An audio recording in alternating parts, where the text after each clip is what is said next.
I am so excited to be here. I want you to know that I started my counseling career um, while I was a North Orange County public speaker for MOPS. I love MOPS. In fact, I used to be the kind of like, I don't know what you'd call it, designated go-to for some big churches in North Orange County for the MOPS group. And this last year, I did the premarital counseling for a woman whose little boy was 3 when I started MOPS.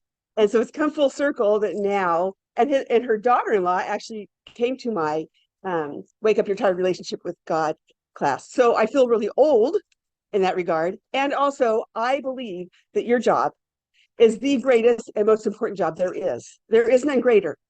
I believe that with all my heart, and that's why I do this. I had to quit for a few years because I got so busy with other things.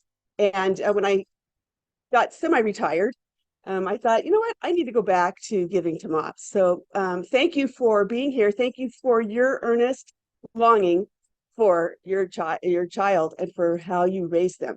You know, when Eve was cursed with pain in childbirth, the original in that language is not uh, labor pain. It is the chain around your heart that continues their whole life. And you know what I'm talking about. And my son is 37, and I still have that chain around my heart. You always will, sorry. And it's funny because your husband often does not have that chain around his heart, and we don't understand why. Well, that's not what he was cursed with. And so that's a whole nother story. But I want to acknowledge that, you know, when they come out with 5 fingers or 10 fingers, 10 toes, and all that stuff, it is just the beginning of this process that I believe draws us closer to God, and is the reason for that chain around our heart. It draws us to the Lord like nothing else can. You know, what you're doing has eternal consequences. It has societal consequences. It has your family consequences in what you're doing with your children. You know, they have found that EQ, which is emotional IQ, is way more important than IQ. They have found that 70%, you have a 70% greater chance of succeeding in life if you have high EQ than people with high IQ. And what that means is raising little pumpkins who understand themselves, are self-aware, aware, and can manage their own feelings, and can also recognize and manage and see other people's feelings. And that ability to have relationship, which is what we're all longing for, which is the Relationship Road is my book that I wrote about this, we were created for. And that ability to have healthy relationships means more than straight A's or Harvard degrees. How to Train Your Elephant Child is something I want to teach you because I want to tell you about elephants and how alike they are to your little babies. You know, elephants are very social and very loving. They live in herds their whole life. They have been seen at elephant funerals where they mourn the loss of the elephants in their herd. Rural elephants live with their mamas their whole life and their aunts their whole life. They're very bonded to their moms and to other adults in their herd. They're born weighing 220 pounds, and as an adult, they weigh 11,000 pounds. You know, before 1970, when circuses or people wanted to train elephants, they did it in a very cruel way that has now been mostly outlawed in most countries. What they did was when they were born, they took them from their mom so they couldn't bond. They starved them. They put chains around them so they could not move. They poked them with pokers. They were very cruel. And they did that until their spirit was broken. They believed that to have that elephant under their control, they needed a broken spirit. Now, this elephant either had a broken spirit or rebelled and was killed. But there's another way to train an elephant. When an elephant is born, they let it bond with its mama. It feels safe and secure with mama. What happens is at birth, they put a chain around their ankle that is connected to a pole or something they can't pull out with mama there. Very quickly, they learn to also drag a pole or drag a tire, something that slows them down, and they feel that on their ankle while they still live in their herd. They live with mama. The chain always stays on. They get used to the feel of the chain. The chain is the guardrail or boundary that they understand keeps them in line. It keeps them aware, it keeps them docile, it keeps them respecting boundaries and obedient. They accept the limits of that chain. At 11,000 pounds, there's nothing you could chain that elephant to make it stop. At 500 pounds, there is. You know, have you ever heard of an elephant stampede? An elephant stampede is when that chain, usually in circuses this would happen, that chain would fall off the ankle, and for the first time, that elephant at 11,000 pounds didn't have a chain around his ankle. And it would freak out and start running through the streets, destroying anything in its path. And they would have to put it down. They'd have to stop it by shooting it, all because that chain fell off their ankle. So what does this have to do with your child? There are two ways to train your child. There's the authoritarian way, and there's the authoritative way. In authoritarian way, it's appropriate till your child's around 3, because children don't get it. They don't have enough frontal lobe to even understand. And so they're averse to pain. And so you slap their hand or you keep them in line by being very authoritarian. Authoritarian says there's one power source and I have it. And you, child, have no power. It's my way is the only way. It's because I said so. I create rules. You have no choice. It can be very harsh, and it's very rules-based. And by the way, it's very fear-based in me. I live in an authoritarian place because I'm afraid for my child. And I don't know any other way to do it. Sadly, it breaks their spirit or they rebel. Most importantly, a child raised authoritarianly learns that they only need to obey when you're watching. Discipline that is punitive and power-based in anger, fear, and need to control will work for a little bit, but it doesn't grow your child. It creates kids that see rules as power and fear-based and not internalized. Children who are raised this way are very low on Kohlberg's moral development scale. In other words, they follow the rules if they're going to get caught. But it's a very low standard. The other way to train your child is authoritative. Now, if you freak out at this, don't worry. It's probably because you were raised authoritarian or raised in a fear-based place maybe, or afraid for your kids maybe, but don't freak out. Authoritative does not mean laissez-faire. Do whatever you want. It doesn't matter. There's no rules. I'm just your good friend and, whatever. That is not what I'm talking about. That isn't even parenting, frankly, right? So authoritative parenting, hang on with me here for a minute if you're starting to freak out about this. Now, I learned about this because I determined I didn't want to grow up the way I had grown up, and I had to find a way to raise my son. The authoritative parents is that parents have most of the power, and they realize their child also has personal power. Everybody in the family has personal power to make choice. By the way, God gives you choice. He doesn't even force you. That would be spiritual rape. God gives you choice. And we, in authoritative parenting, give our children choice that is appropriate for their age. Choices are discussed. They're trained by their choice, either good or bad. If they have a bad choice, they learn from it.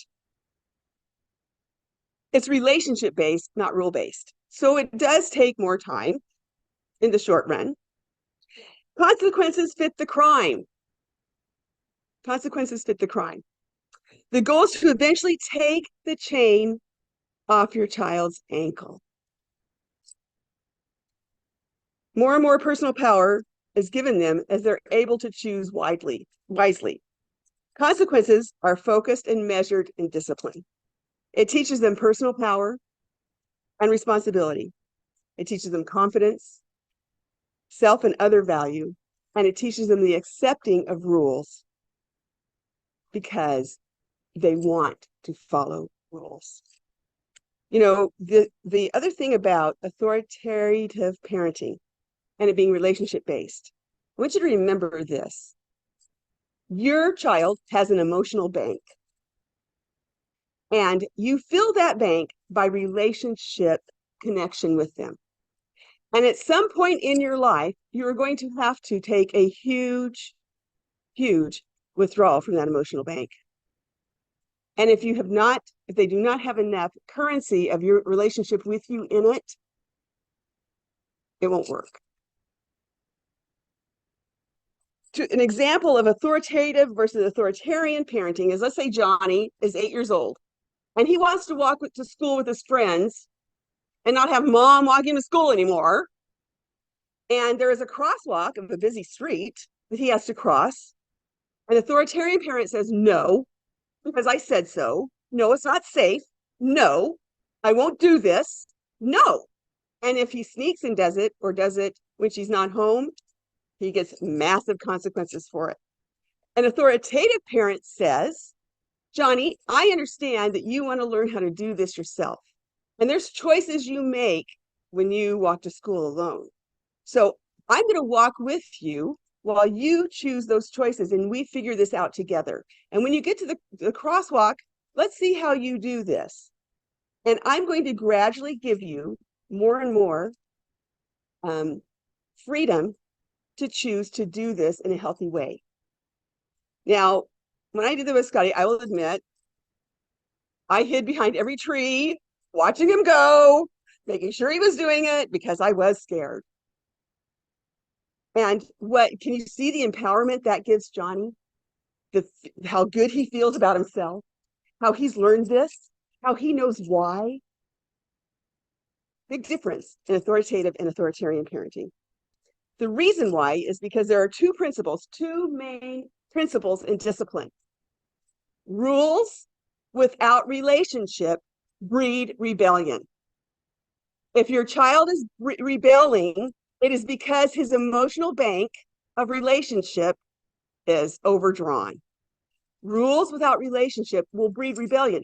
If you are feeling rebellious toward God, it is because you are focused on the place of rules with God, and that is a pain, and you're not focused on relationship with God, which makes it fun to be with him.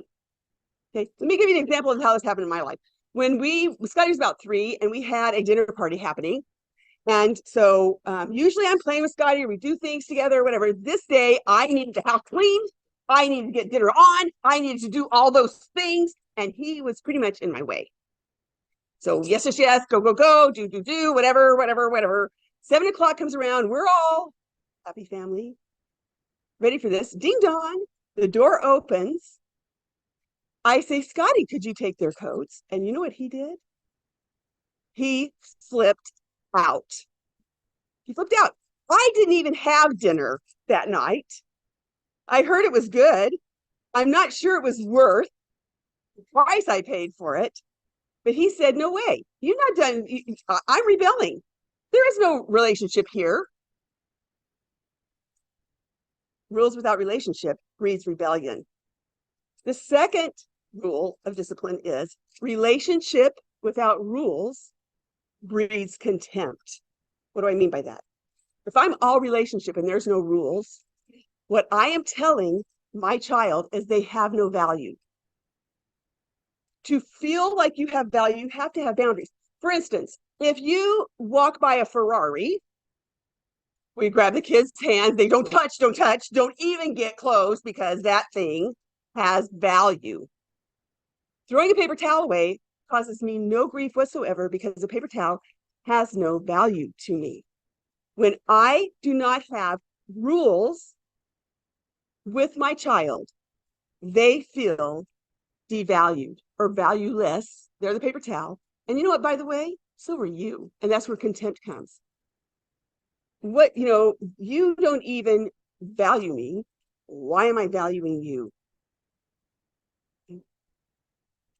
So the third rule that I create is that rules and relationships breed happy, content, productive, EQ aware children. We want a combination of both. The biggest thing to learn from training an elephant is to train them while they're young. At 500 pounds, a chain around their ankle, they can accept. At 11,000 pounds, it's too late. And I want to tell you something very seriously that I am serious as a heart attack about. The rebellion, need to say no, need to push away, need to freak out, need to tantrum of a 2 to 4-year-old comes around again in the same form because it's their personality, 12 to 15. When they're 500 pounds and little enough, they've got to feel the chain around their ankle because at 12 to 15, it's too late. And the other thing about that is, if they've learned this, they accept it much easier. When they're a teenager and they are saying, I hate you, can you take me to the mall? And so this is why this time in life, when your pumpkins are small, is so, so important. It will give you huge dividends in their teenage years. I love watching cop shows because I like seeing how criminals were trained. You can see how a criminal was trained by how they behave with authority. There's ones that are sorry. Can you just give me, a warning? Sorry. Can you guess what kind of parent they had? And it worked for them as a child. There are the ones who, that's not mine. That's my friend's coat. I don't know where that drug came from. That's not mine. Excuses, not mine. They take off running, thinking they can outrun the cops. When you see car chases, those kids ran their discipline. And they got away with it. So of course, because when I watch a car chase, I'm like, what do they think? There's a helicopter. They're not getting away. They did as a kid. Entitled, insulting of authority. They probably have great contempt for their parents. Basically, all of them are showing some type of tantrum. I want to show you this video. I love this pop. His name is Frank. There's Fridays with Franks on YouTube, and I took some of this from this. I want to show you this video tape of Frank's loop and watch how these people are trained and see if you can see what's happened with them. Doing? That's actually not true. See your driver's license. What did I do? Let me see your driver's license. Film me, Mom. Come, I'm getting harassed. I'm not going to ask you again, or I'm going to put my hands on you. Okay, can you just off instead of being like you're being rude? For what? What have I done that makes me rude? I'm not talking to you. Okay. Can you just stop hovering over me? No. I'm gonna wait till my parents leave. Okay. Hey, if you want to shut your door for me. Oh, man, that's aggressive. If you're curious about what's wrong with society, it is absolutely everything about this stop. So it is this arrogant, condescending attitude. Okay, he's speeding and he's going to get a ticket. That's it. You are not free to go. Get back in your car. Okay? It's just been a really bad day. He has a problem. However, that action deserves repercussions. Okay? So, and saying that he hopes that my daughter dies, that right there is unacceptable. Okay? That's unacceptable under any circumstances ever. So if you could just kind of try to control him while I take care of some business here, I sure would appreciate that. Thank you, sir. I don't even have words. That kind of response and action is just absolutely unnecessary. Did you happen to see the 35-mile-per-hour signs that were there? No, sir. I thought it was a 45. Okay. They're big. They're posted on the side of the road there in the Traffic, and I was paying attention to the road. Yep. Paying attention. I get it. Your first citation is criminal in nature. The fact of the matter is. I was trying to look for him. He was pressed. Yeah, But I asked him. I'm a lawyer. I have It's a lawyer. okay, yeah. I asked him once. Okay. I don't have to ask a whole bunch of times. No, you're sorry that you got caught. That's if you're truly sorry, you just wouldn't have done it. I'm sorry, sir. Okay. Well, you're sorry. Again, you're sorry because you got caught. You're sorry because I'm in this car holding you accountable. Well, This is gonna hurt. well, that's a very appropriate reason to have some tears rolling down your face.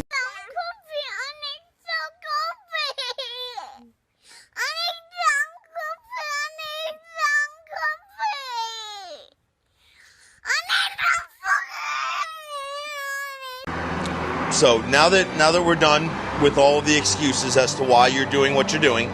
It's a fine. Okay, so you're in the part of your life where you make poor decisions. You're gonna make me cry. You're gonna make me cry. I'm crying. You're making me cry. There's not a judge anywhere in the state of Arizona that would entertain that tomfoolery that just happened there.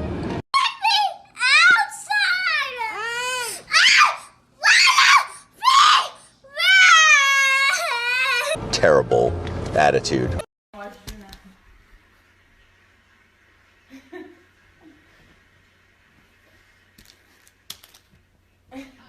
Terrible attitude.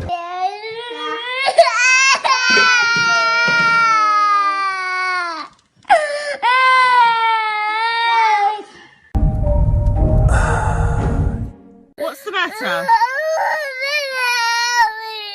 What's the matter?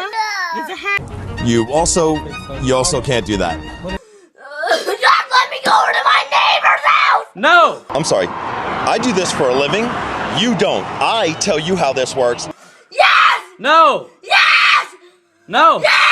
Okay, so you're in the part of your life where you make poor decisions. We've all been there, trapped on a plane with a crying baby. I'm not screaming. You want me to scream? That's the sound of a baby crying on a plane and a grown man acting like an even bigger baby. Okay, so you're in the part of your life where you make poor decisions. The angry passenger yells, trying to quiet the baby, while flight attendants tell him to calm down. Okay, so you're in the part of your life where you make poor decisions. But his rant grows more explosive. No. Okay, so you're in the part of your life where you make poor decisions. Let's be rational.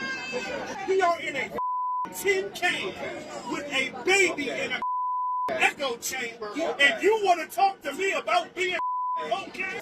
You're yelling. So is the baby. Okay, so you're a man. You and shut up. Okay, so you're in the part of your life where you make poor decisions. Terrible attitude. Terrible attitude. Terrible attitude. And this is what's wrong with today's society. It's right there.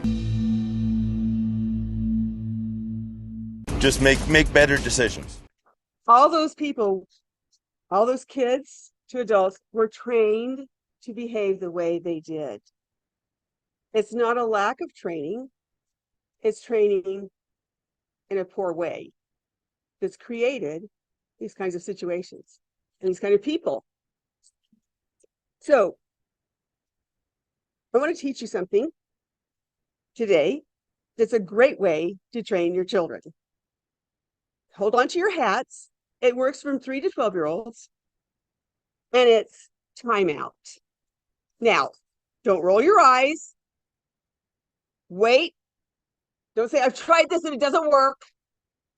My kid won't do it. If it isn't working, you're doing it wrong. I'm going to teach you how to do it right because it does work. I use timeout. I used to be the mama therapist for all of Crest's 12 to 18-year-old boys who were in the most severe of confinement because of their behaviors from abuse. And we had one unlocked door in this brick building, and these boys had flunked 30, 40 placements in their life, and I was their mama. And they learned time out even then. And there are ways how you behave that reinforces or corrects those behaviors back there. So I want to show you something that's really simple about timeout. 3 rules. You only have 3 rules in your house. How would you like that? 3 rules on the fridge, that's it. Obey first time. We don't hurt people or things with our body, and we don't hurt people with our words. Can you think of a rule or a misbehavior that's not one of those 3? I've been doing this for 25 plus years, and I've never found one that isn't one of those 3 rules. Simple. Simple for you to remember. Simple for them to get an understanding of. So you only have 3 rules. So in timeout, parents ask me, what is it? How can I start it? They ask me, which kinds of bad behavior does it work for? Do other measures better train them than timeout? And how do I do it? It's a brief interruption of activities of your child. It means timeout from reinforcement, from rewards, from attention. That's hugely important. The child quickly removed from a pleasurable situation to a quiet, boring area, which is not reinforcing or enjoyable. The advantages of timeout are that it quickly weakens many bad behaviors. It helps stop various misbehaviors permanently and replaces them with good behaviors. It's easy to learn and use. Parents feel less angry and upset using timeout. Parents model rational, non-aggressive behavior for their children. Parent-child relationships quickly return to normal when timeout's over. There are 2 goals of timeout. One is to immediately bring a stop to the problem behavior, immediately. The other is long-term, helps the child to achieve self-discipline. From a child's point of view, they have a whole series of testimonies from children who have been in timeout. They'd rather be scolded or spanked than be in timeout. They don't like it. They experience a number of losses by having to go to timeout, even if the losses are brief. Remember, your 4-year-old does not, remember how long a day was when you were 4? 4 minutes in timeout is a long time. Even though their loss of everything else is brief, it's important for them. They lose power and control of having their bad behavior affect others, including you. They lose the ability to be angry and upset at their parents. They lose the freedom to play and join in on interesting activities. Because it's swift and definite, they aren't able to avoid the discipline.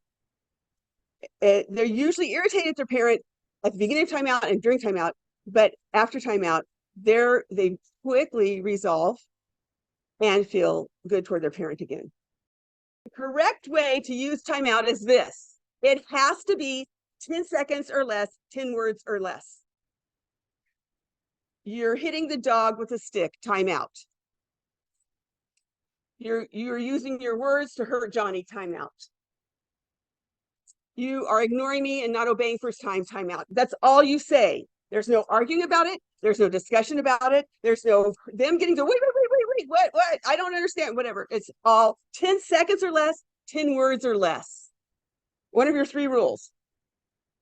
Okay. It's also a minute for each year of age. If you have a 2-year-old, they are only in timeout for 2 minutes. If it's longer than that, it really doesn't work. It's a very boring place. They don't get to go play in their room or sit and have a toy. It's a boring place like a bathroom. For children under the age of 4 is an adult-sized chair with a high back. Because they can't get down easily and go run off. You can quickly and easily contain them if you need to, and they're stuck. So before the age of 4, they're in a boring place in a high back adult-sized chair. But any place that's boring, bathrooms are really good for this because they don't have toys in there, especially this master bathroom because there are toys in the tub in their bathroom. But where there's nothing to do. That's the whole point.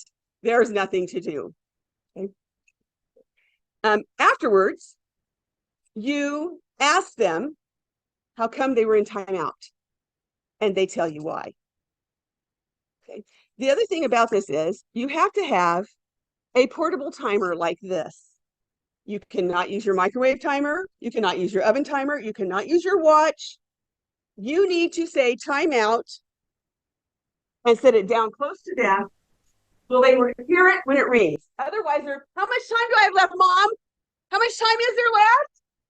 Mom, you want to not be involved with this. That is a timer telling that child what to do with.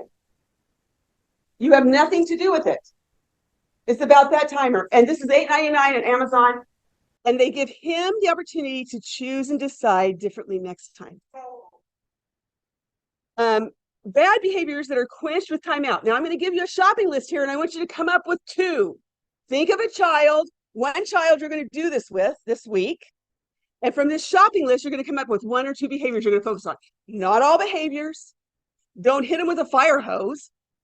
Okay, in this regard, think of 1 or 2 of these behaviors that you want to use with timeout. Hitting, tantrums, hostile teasing of other children, poking others, sassy talk or back talk to parents and other adults, angry screaming and screeching, toy grabbing from another child, toy throwing, destroying toys, kicking others, biting or threatening to bite, hair pulling, choking others, spitting or threatening to spit on others, throwing dirt, rocks, sticks at others, mistreating or hurting pets or other animals, obnoxious loud crying intended to punish the parent, slapping, pinching, scratching, tattling, doing dangerous things such as riding a trike into the street, whining loudly to punish, hitting others with an object, threatening by word or gesture to hit or hurt others, cursing or swearing, pushing others standing on a stairway or on a chair, food throwing at dinner, purposely damaging furniture of the house, mocking or trying to humiliate parents or other children, loud complaining or demanding behavior after a warning, name calling and making faces at others, persistently interrupting adult conversation after a warning, disobeying a command to immediately stop a particular misbehavior. Now, could you please raise your hand if I did not list something on here? Your child doesn't need any of these. Right? Don't use timeout on any of these behaviors. Come to the class and I'll help you learn what to do with these kinds of behaviors, okay? But don't use timeout on these behaviors. Because there's better ways to deal with these kind of misbehaviors I'm going to talk to you about. Pouting or sulking, irritableness, bad mood, grumpy, failing or forgetting to do chores or homework, piano practice, overactive behavior, but do time it out if they're aggressive or destructive during their hyper behavior. You don't time out for the hyper behavior, but you do time out if they hit somebody in their hyper behavior. Fearfulness, being dependent, timid, passive, needy, seclusiveness, wanting to be alone, behavior that is not observed by you. If you didn't see it, don't worry, it'll come back around. Okay? Now, to set you and your toddler up for success, here's what you're going to do. Okay, you're going to introduce this to your toddler ahead of time. Age for a kid is very, very understandable. So at 4 3/4, we start doing timeout. It works for everything. Okay. I heard there was a 1.5-year-old who needed surgery. At 1.5, we have surgery. Okay.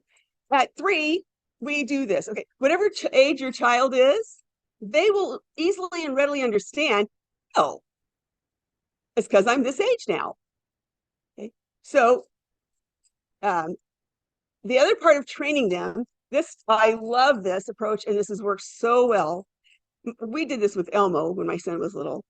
Pick their favorite stuffed animal or whatever, and now we're going to train that stuffed animal in timeout. 10 minutes, 10 seconds, 10 words. We're going to train with that child, and then the child is going to be parent to that animal, stuffed animal in timeout. It reinforces what you're wanting them to learn, and you will watch them take their doll, put them in timeout. So you're in timeout because you hit Johnny, and that's not okay. Now, what has really happened? Child play is all about acting it out. They're learning what they want and what you want by them acting it out. So you play with them and help them learn timeout for Elmo. You display those 3 rules on your refrigerator. For little kids, you can make it that number one, first time I have to obey mommy. 2 is a hand. I don't hurt anybody or anything with my hands or my body. 3 is a mouth. I don't hurt anybody with my mouth. Okay, you have a 1, a hand, and a mouth on a rule thing. Okay, eye level for them to understand the rules. Okay. Choose a day you can focus on this all day, especially if you have a runner or somebody who's been very not doing timeout or very against it or pretty self-willed. Choose a day. Ask your friend, trade with your friend. You watch my baby today while I do this. I'll watch your baby tomorrow while you do this. Okay, pick a day because it's going to be a day harder than training them to go potty. Right? It's just plan it as a day. This is going to be tough. Okay, after they've learned it, now as you're doing things, only the behaviors, the 1 or 2 behaviors you're picking out, you start doing timeout with. Okay. Know that it may take 2 weeks before this works. So, in week 1, go, Carole, this doesn't even work. Can I get the tape of this so I can see again what this is about? Or email me and say, okay, my kid's the only kid in the world who will not do this. Okay. Now, also, you're going to have a field trip with your child. This is the time when you go to the grocery store and you're not buying anything. Because, see, we try and train them in timeout or whatever as we're trying to get dinner in the basket. Okay, so they don't know you're not buying anything. You're going to say, I'll show you where timeout is in the store. It's in the bathroom. And if you have a child who really is throwing tantrums and stuff, the other thing you can use timeout, a place for timeout, is the car. Now, here's how the car works. They sit in the back seat in the car. You close and lock the doors. You stay within range of them, and you are fascinated by the bug on the ground. You are fascinated by that new leaf. If there are other kids, it's even better because now they're really missing out. They want to know what you're doing. Okay, so you're not paying attention to them. It's 10 seconds or less, 10 words or less. You're in the car in timeout. Cars are a great place for timeout, especially for restaurants. Okay. And you can use bathroom for timeout, especially for older kids who just stay in the cart while they're in timeout, right? So it becomes about, where's the bathroom at Walmart? Know where the bathroom is and go and do a field trip where you're not buying anything. You're going to teach them, oh, here's where we do timeout in stores. Look at this. Roll around. Hope they act out. So you have a practice time with them in timeout as a field trip. Also, if they have trouble with other kids, a friend's house is great, especially if those 2 kids don't get along or have trouble. Here's what is really great about timeout. If you have a child over, or you can do it with your own 2 kids, you can do it with your friends' kids, but especially if you do not have the ability to discipline another child and they're fighting over a toy, the toy goes in timeout. The toy goes in timeout. The video game goes in timeout. 2 brothers who can't get along, either they both are in timeout, or you can just time out the video game. Okay? And so that works really well to time out the object. If you have 2 people, don't time out Elmo from your little girl. She needs to go in timeout if it's just her acting out. So what if it's not working? You're doing this and it's not working. I even spent the $8.99 from Amazon to get the timer. It's not working, okay? Make sure you're doing it right. Make sure you're doing it right. Now, I want to show you what I've done with this. I have got the timeout tips on the front of this. And on the back are the 9 ways we make mistakes in timeout with our kids. And if you do 2 or 3 of these mistakes, on an ongoing basis, time out won't work. Now, the first one is talking or arguing with your child after or before placing them in timeout. If you argue with them, it is about them getting to delay their punishment. And for us, it's usually about us feeling guilty that they don't understand. They are going to not understand, especially if they are under the age of 5, because they don't have enough frontal lobes in order to understand. So it is really important that you just hold the guilt and put them in timeout quickly anyway. You have plenty of time to talk to them about this and help them understand afterwards. Okay. I'm not using a straight back adult chair with a toddler or preschooler. Using an interesting place for timeout. Not using a wind-up timer. Making the child apologize and promise to be good to leave timeout. They leave timeout when the timer rings. You can't make a child apologize because then they'll be sorry to the cop, thinking that gets them out of it, right? And you can't force them to do something better by making them stay in timeout. Threatening instead of actually using timeout, trying to shame or frighten with timeout, and using very long or very short periods of time for timeout. Okay. And I'm going to give you each one of these that I hope you will read these and go, okay, which one, how did I do? How am I doing here? Okay, oh yeah, okay, how am I doing? While they're in timeout. And here's what you remember to do to put them in timeout. If you have a runner or a passive resistor, you know what a passive resistor is? A passive resistor is a kid who goes totally limp and won't do it. That is their form of rebellion. Is this, non-aggressive, the opposite of non-aggressive is passive resistance. The opposite of the runner. If you have a passive resistance or a runner, you pick them up and move them there. That's why you have the chair, and that's why you're doing it between 2 and 4 years old. Also, you tell them, if they get down from the chair, they add a minute to every 10 seconds they're out of the chair for up to 5 minutes. So, and you don't count out loud. It's no counting out loud. You count yourself 1, 2, 3, 4, 5, 6, 7, 8, 9, 10. Another minute. 1, 2, 3, 4, 5, 6, 7, 8, 9, 10. Another minute. Okay. If they still don't comply, they are in frozen time until they comply. This is a huge rule that works great for anything with kids, for any age. That means until they comply, nothing happens in their world. They have no friends over, they have no TV, they don't get to go to baseball practice, they've missed whatever. And by the way, sure enough, something will happen. Knock on the door, Timmy wants to play. They're in frozen time until they comply. Go do your 4 minutes and you can go play. When they do their 4 minutes, they're out of frozen time. Okay. But life stops for that person, for that child, until they comply. And it's very neutral. It's very neutral. And when they comply, life goes back to fun. If you're still having trouble, text me or call me. I'd be glad to answer your question. Okay. I love hearing these questions. Okay. The other thing is this. The reason why I chose timeout. I chose timeout because I was massively abused as a child. I was very abused by my mother and my father. And I determined I would not do that to my son.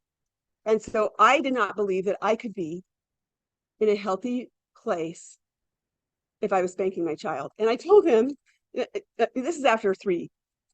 I told him, I will only spank you for one thing, and that is outright defiance. If you defy, I have no choice. He defied once when he was 8, and we both cried, and it was so hard. And we both remember it fondly. What I did learn was this. I learned that the emotional bank that you create, that when you're angry and out of control yourself and irate and ticked off and push the limit, you are taking emotional dollars out of the relational bank you're putting in on them. That emotional bank, someday you're going to have to make a huge withdrawal. That happened for my son and I and my husband on June 26, 2003. We left to go home. One way, my husband and I, my son left in his new car to go another way. And we got home and said, where's Scotty? Should have been here. And the night watch commander who we knew from Placentia PD screeched up to our house and said, come and kiss him goodbye before he dies. He had been in a massive car wreck, had arrested twice. They had called to roll the morgue, which means that he's dead on the scene. They had revived him. And I realized in that moment, two things I was grateful for. Number one, he knew Jesus.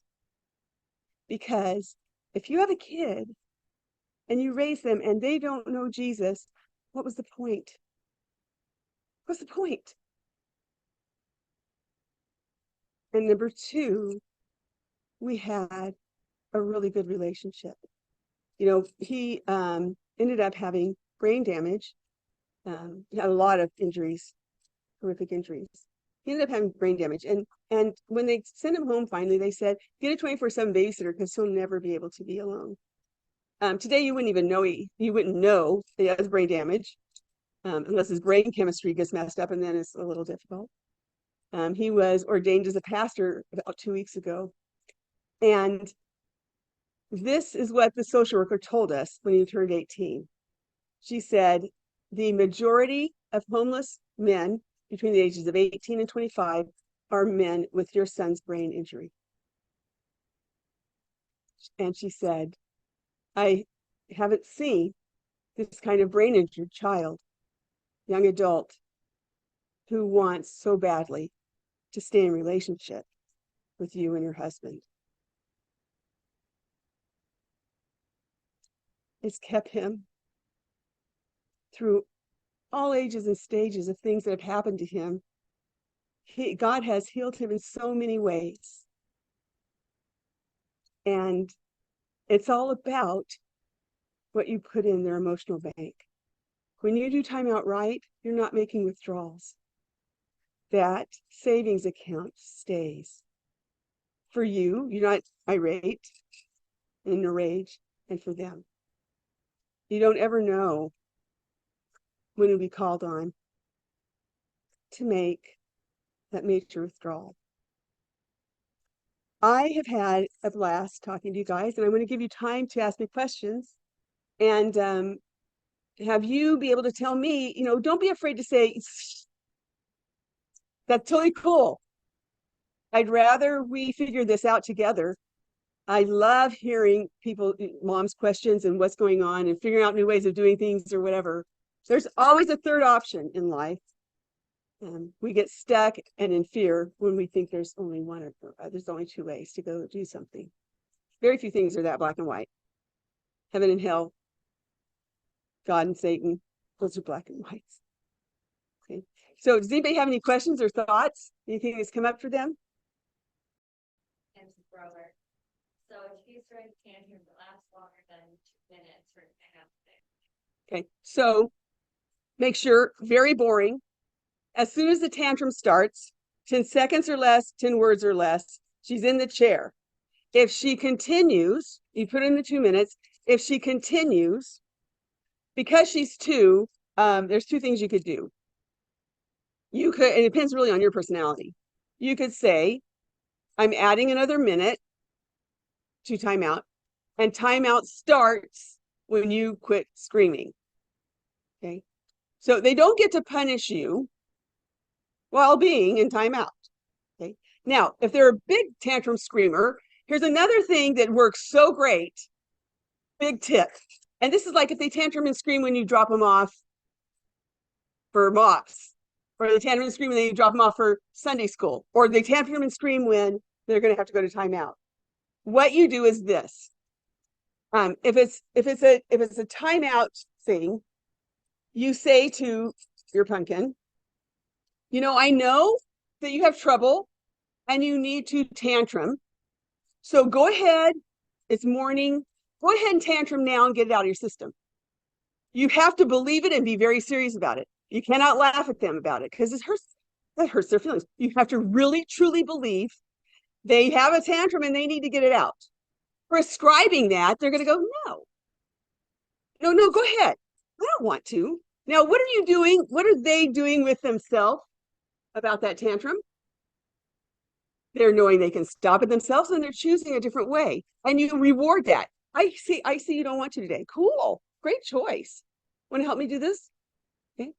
If you're dropping them off somewhere, even 7-year-olds being dropped off at soccer practice, tell them in the car, you know what? I know this is the time when you usually, like pitch a fit. You cannot laugh about this. You have to be dead serious.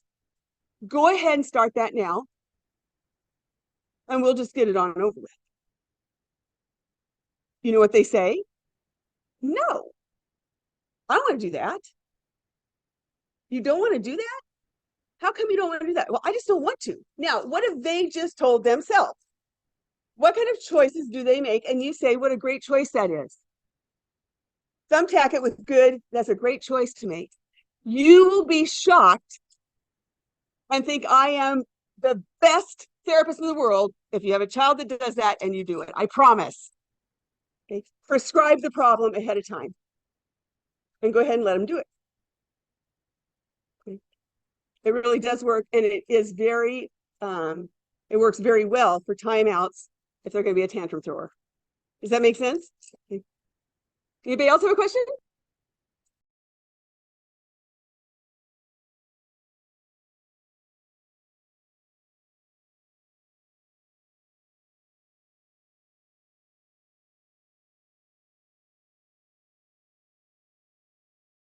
You can fix this. There's still wet cement.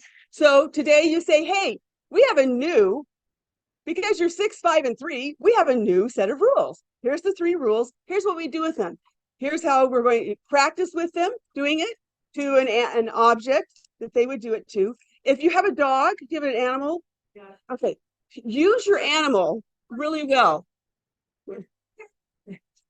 No, but what you can use your animal, you can use this animal forever for everything.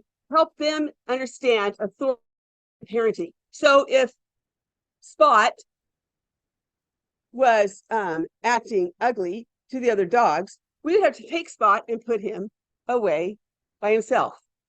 Okay. How come, Joey? Because he's acting ugly to the other dogs. Okay. I use, Zachy, Scotty's dog, for everything. Well, would you allow Zachy to go running in the street alone? No.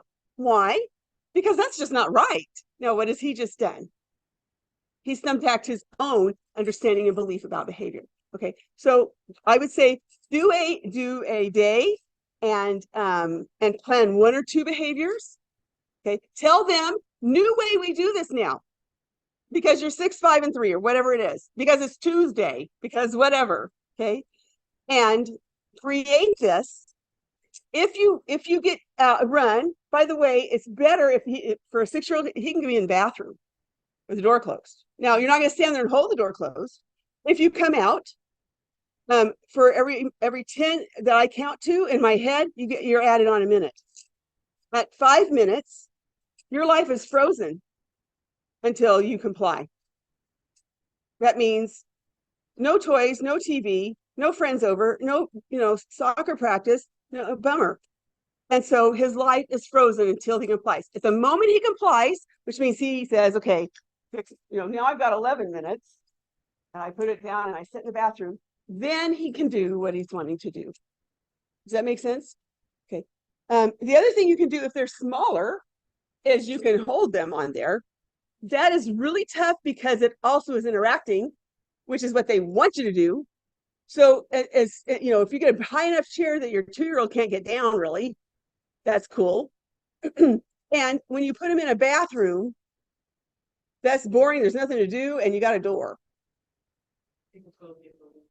Yeah, and if he harms the bathroom, he's now harmed. He now has another timeout because he is harmed. He's used his body to harm something.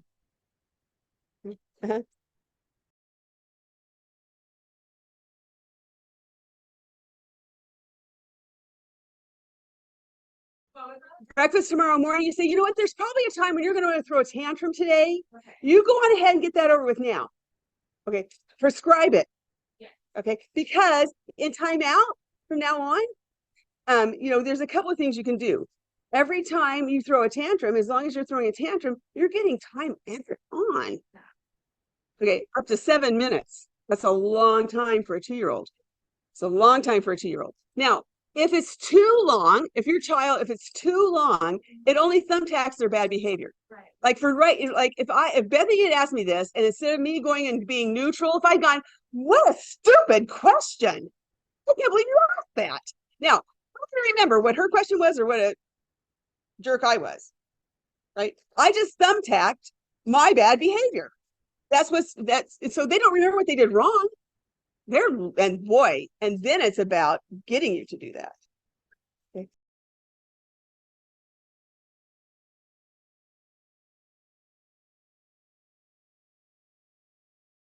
Never.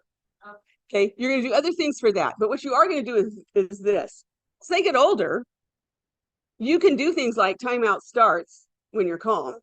You can do that, but they have to have the ability, that EQ, where they can emotionally do that.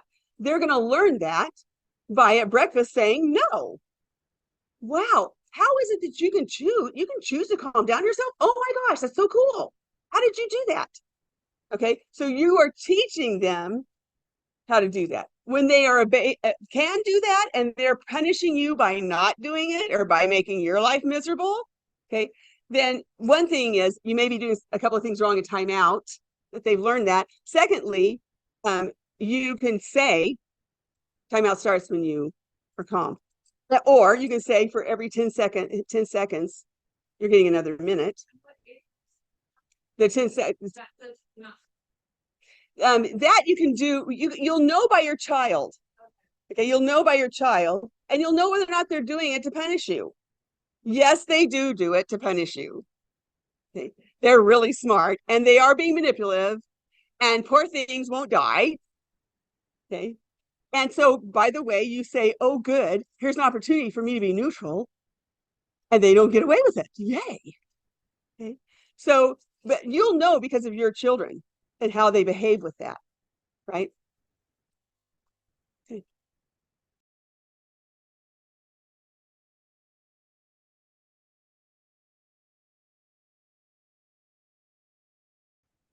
I wouldn't, because then he has something to fight and have. It's not the strapping or whatever, it is, now I have a toy to play. Now I have something to do. Now I have a power. Now I've got something interesting. Now my interest is in getting off this or whatever. Okay. So if you have a runner and he's 2. Yes. Okay. So again, also play it up with Elmo. Elmo runs. Okay. And so he tells Elmo, you can't run. Now you've got another minute. That's a long time, Elmo. Okay. So you play it up, whatever the issue is, that they're parent to Elmo, and they are now teaching Elmo. Okay. In that regard. If he still ends up running and you're doing these 9 things, email me or call me and we'll figure out what the deal is. Okay. Uh-huh.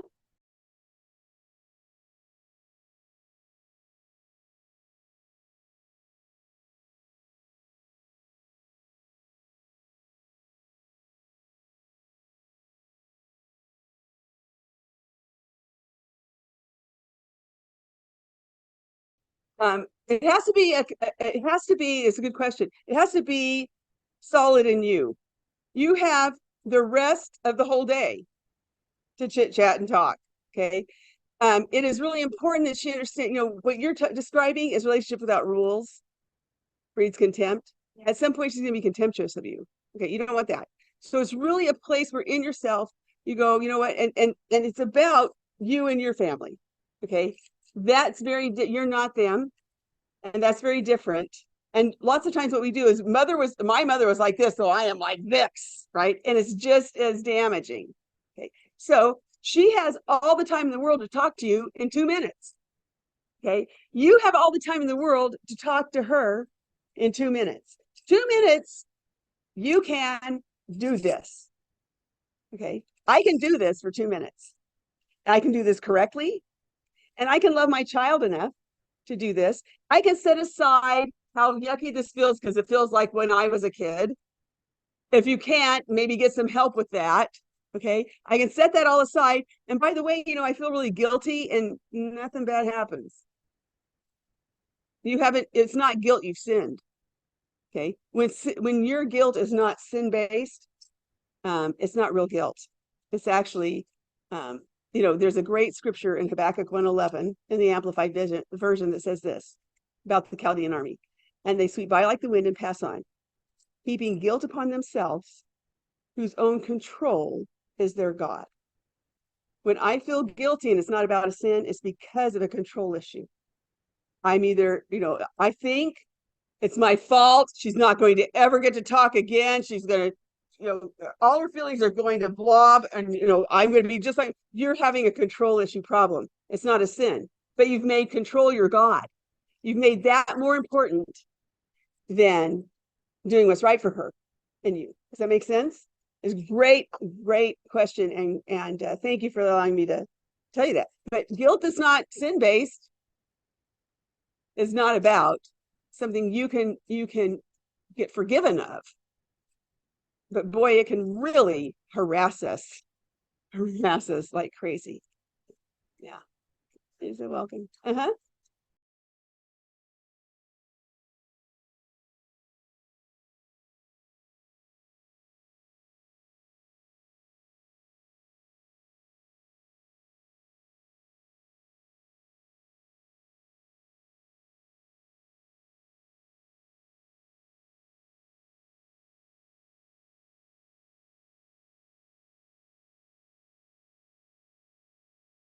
He has learned that's pretty much his max before he's ready to do his 2 minutes and then go get his fruit snacks. So 45 minutes is his fun time with you.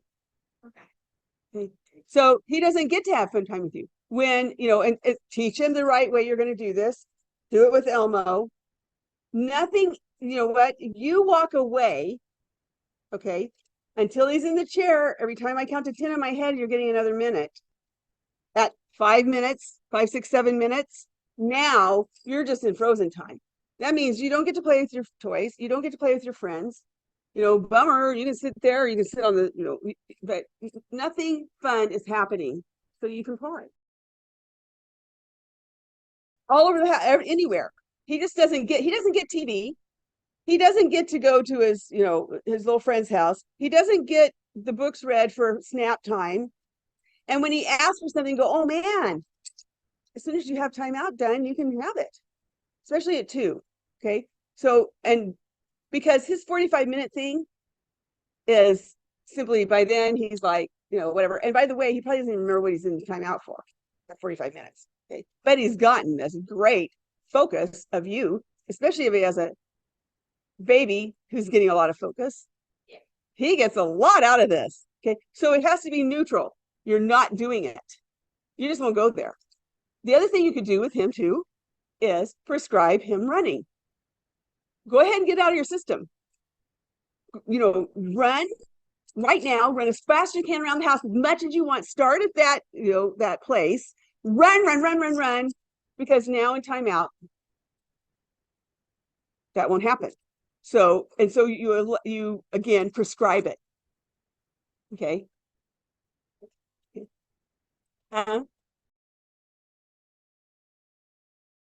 First of all, it's very simple and they can hear it ticking.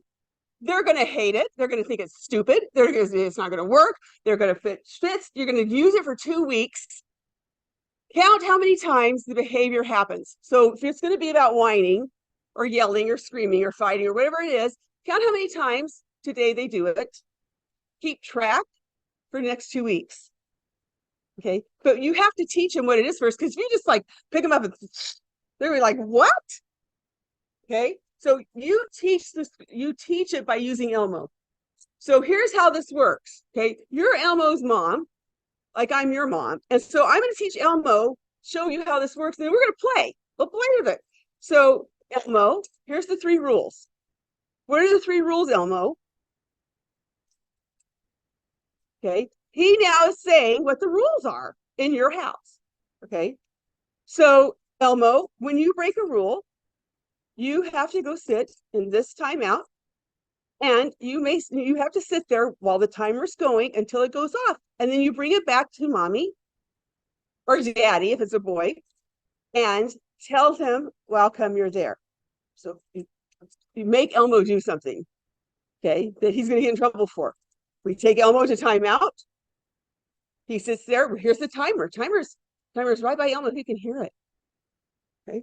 And so Elmo's like, what time is it? I don't answer it. It's about the timer.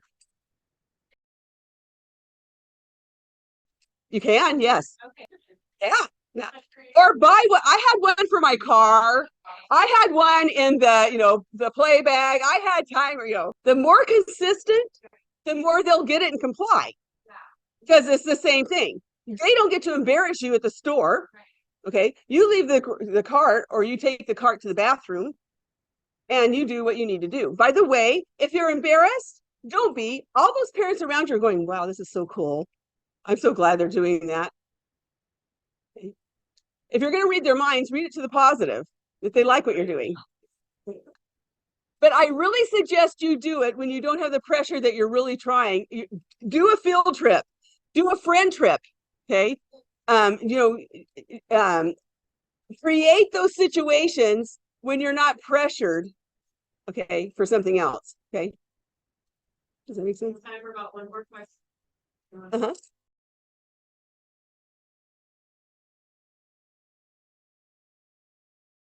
No, you can't do that. Especially, little kids, they don't remember, they don't care. It's like, and they're gonna freak out because that sounds awful. Okay, don't threaten it. Okay, so before you're in public with them like that, practice. Okay, get it down pat. Take them on the store field trip. Okay, so that they get it's a familiar thing. Toddlers, especially in preschoolers, freak out at unfamiliar. But so you're making this, what? And I play Elmo stuff all the time with them. Elmo, my son, he still has his Elmo. He's 37, sitting in his room. And it's so funny because I could get anything out of my son with Elmo. I mean, we used to drive 20 minutes each way to school, and I'd say, how's school? Fine. That's it, So then, but when I had Elmo voice, and I'd say, I missed you today, Scotty. What'd you do? Well, then he's just yapping up a storm at Elmo, and I'm hearing it, right? So Elmo and a pet are your best friends. Okay? Your best friends. And holding guilt. Nothing bad happens, I promise. All right. Thank you, guys.